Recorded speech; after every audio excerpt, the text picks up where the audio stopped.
welcome to another episode. Today we're going to be talking about the power of storytelling in advertising.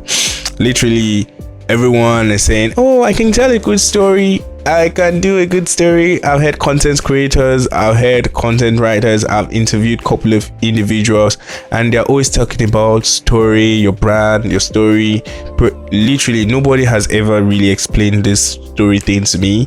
And I had to do my own research from so many years and experiences, putting all this together. And today I'm going to be sharing how the power of storytelling, how you can use it, the way it should be, the tips, the tricks, everything as usual, being honest and no BS. So let's jump right into that. So for storytelling, in a very noisy world like what we live in right now, everyone creating content, looking for attention, looking for customer, it's really challenging to actually get noticed. So it's very possible that you do everything and you don't actually magnetize customers.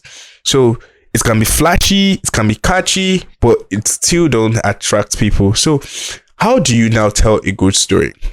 So my first thing I would say is stories are shared by human, and before a good story is being noticed, right, it has to have three things: the emotional side, the hero side, and also the villain side. And if you notice, this is how most of the top performing movies actually structure their story, where, and not always an underdog, by the way, but there's always a phase where somebody becomes an hero, one person is against the hero, and there's a situation bringing the two people together. And it can be love, it can be anger, it can be hatred. Anything can fuel up that space. And that's how to create a story. Though for a brand, like for advertising, the power of storytelling is quite important, especially when in a world like this that we live in, podcasts, YouTube, Instagram, like every day people want to hear authentic views and approach. Literally, when I started doing my podcast, I had to share my own story first before jumping into telling things about marketing, about sales. I had to just share my story. I knew I wasn't good in podcasts. I knew I wasn't the best in any of the things I'm starting to do, even the YouTube videos. But something that stood out for me is I told them in that same podcast that I'm going to do this for a long time. I'll do it consistently until you guys see me get better. Right.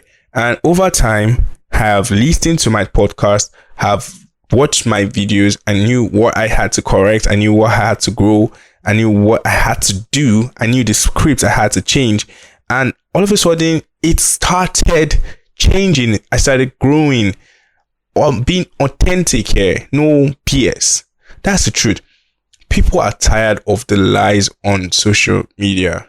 People are tired of brands lying to them to buy their product. People are tired of people lying to survive, living. Oh, everyone is saying, oh, the social media is a fake life. And now it's so hard to trust anybody. If I'm working with my client, or when I'm working with my client, I always tell them, what is that one thing that motivates everybody in this brand? What is that one thing that every time you think about it, you feel happy, you feel energized about it? Right? It can be a drink brand, for example, now, and I'll tell them it's important to think about how much that emotion means to you, so it can mean so much to somebody else. If what you are thinking or selling is not, you are not emotionally attached to it, right, it's hard to tell a good story around that. Not like it's impossible, but the story wouldn't be authentic. Few approaches that can help you scale your story. After thinking about the whole emotion, you can't just say a story. Hey guys, I want to tell you guys a story. Nobody would listen to you. You know that, right? So you need to craft an irresistible hook. Like, think about it. there is hook, and there is like when you go fishing. What I'm trying to push now, the hook can't catch the fish alone. There is something that attracts the fish, and before the hook can hook the fish. All right, I've seen so many times on social media, people will tell you create hook, use amazing hook. There is hook. Good, the hook would hook you, fair. But have you ever seen a fish that will just run and go close to a hook? No, there's what they call food on that hook that would attract it.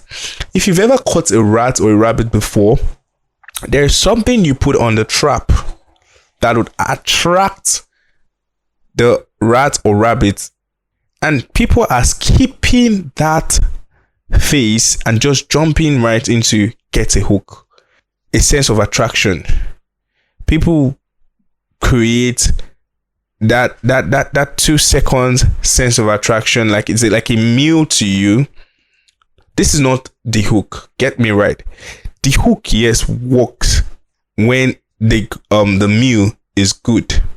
That means that meal, or what should I say, the sense of attraction that would pull people, all right, that first 2 seconds is your meal. Like, that's how we put it.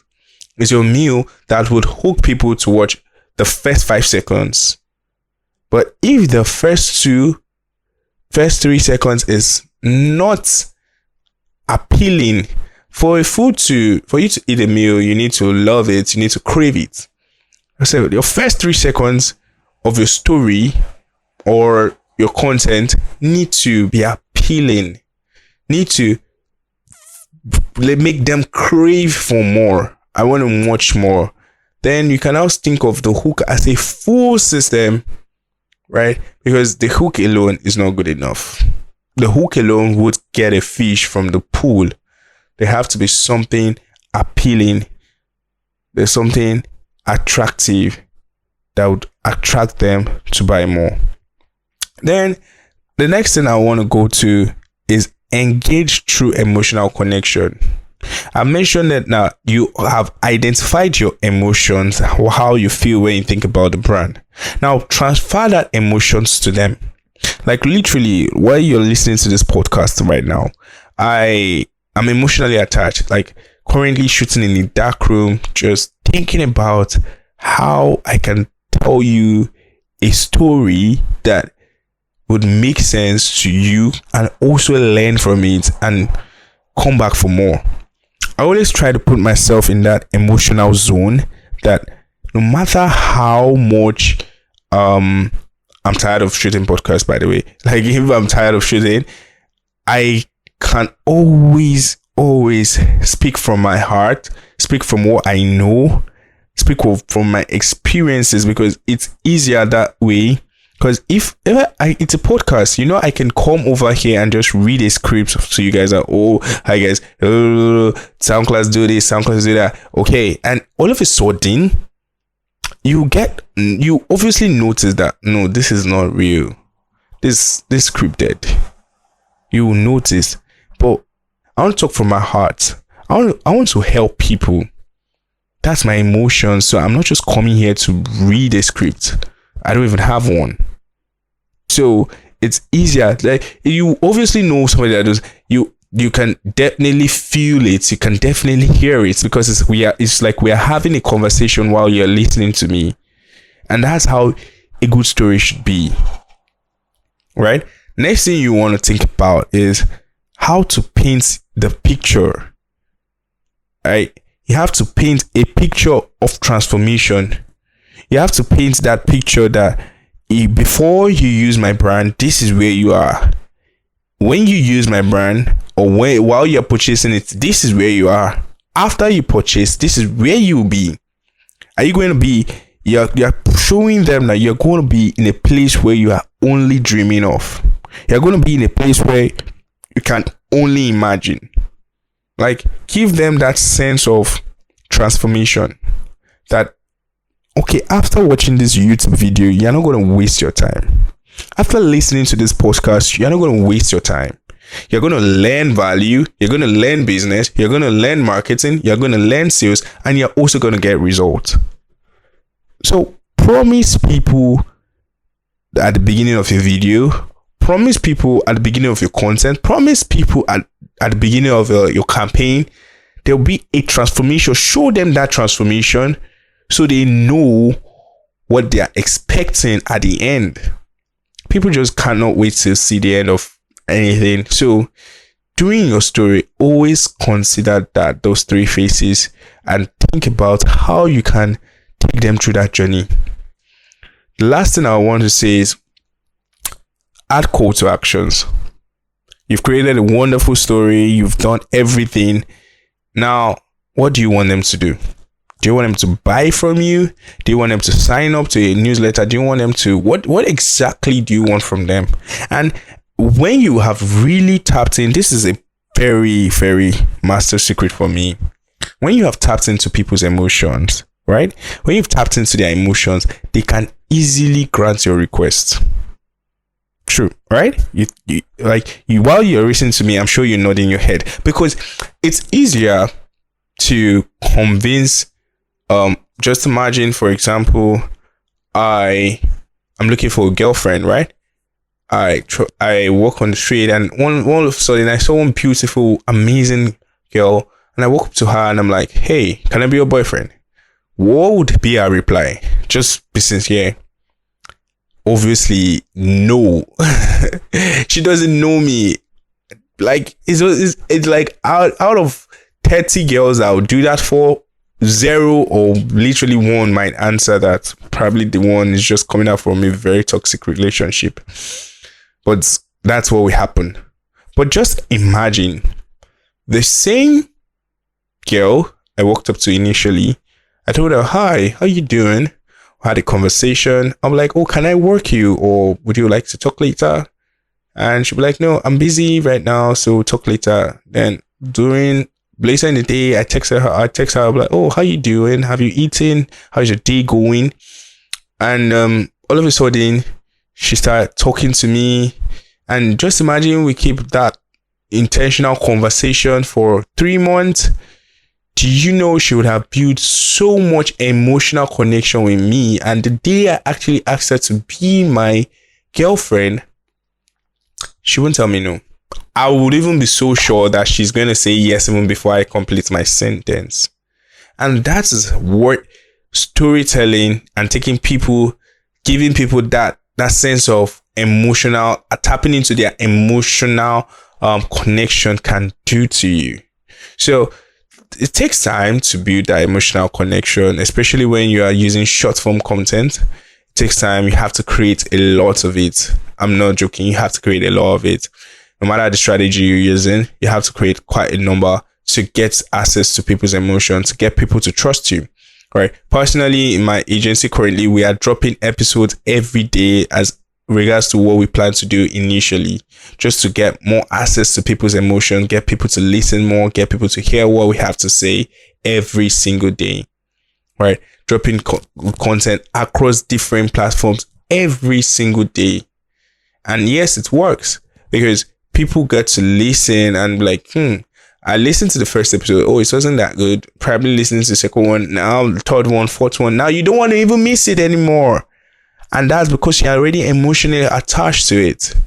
And that's what it takes. And when you're emotionally attached, if I tell you right now, people who have been listening for a period of time that, have something coming up, a conference in December, sign up to it, I'm sure you'll be looking forward to it. And that is what access to emotion can do. It easily grants your request. So as a business owner, try to think of how to access their emotions so they can easily grant your request when you have a call to action. And that's it on this episode, guys. I really, really love this episode. I can talk about this for as long as possible. So I'll really want you guys to go back and think about how to create a compelling narrative for your brand, create the breaks, the barriers, drive conversations, go deeply and find a way to connect emotionally with your customers and consumers, right? That's the very way to grow. At this point, I would like to tell you guys about my company, an advertising agency here in Africa, one of the biggest advertising agency, and we create compelling stories. We create marketing strategies with performance results, right? Trackable results where you can see, oh, I'm growing, I'm not growing. These areas that, like, the goal is to use performance marketing to transform any single business, and we have been doing this for a couple of years and we are still in the business. So if you want that kind of help, you want that kind of assistance, you can easily reach out to us. But for the meantime, see you guys in the next episode, and peace.